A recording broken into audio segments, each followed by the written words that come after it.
नमस्कार. तुम्हालाही उभं राहून घाईघाईत पाणी पिण्याची सवय आहे का? तर मग ही एक छोटीशी सवय तुमच्या किडनीचा आणि पचनाचा शत्रू ठरू शकते. ते आपण पुढे बघूया.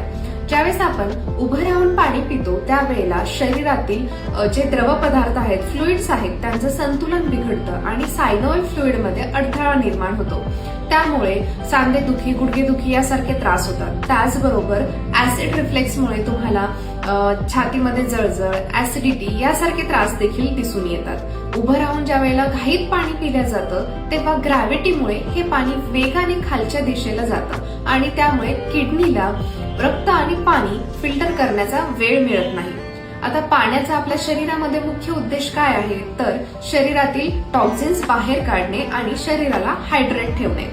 बसून शांत पाणी पिल्याने शरीरातील इलेक्ट्रोलाइट बॅलन्स राखण्यास मदत होते. परंतु जेव्हा वेगाने उभं राहून आपण पाणी पितो तेव्हा ते आपल्या पेशींना व्यवस्थित शोषून घेता येत नाही आणि त्यामुळे ते पाणी न वापरताच शरीराच्या बाहेर टाकले जाते. त्यामुळे आयुर्वेदानुसार योग्य रीतीने बसून शांतपणे घोट घोट पाणी घ्या.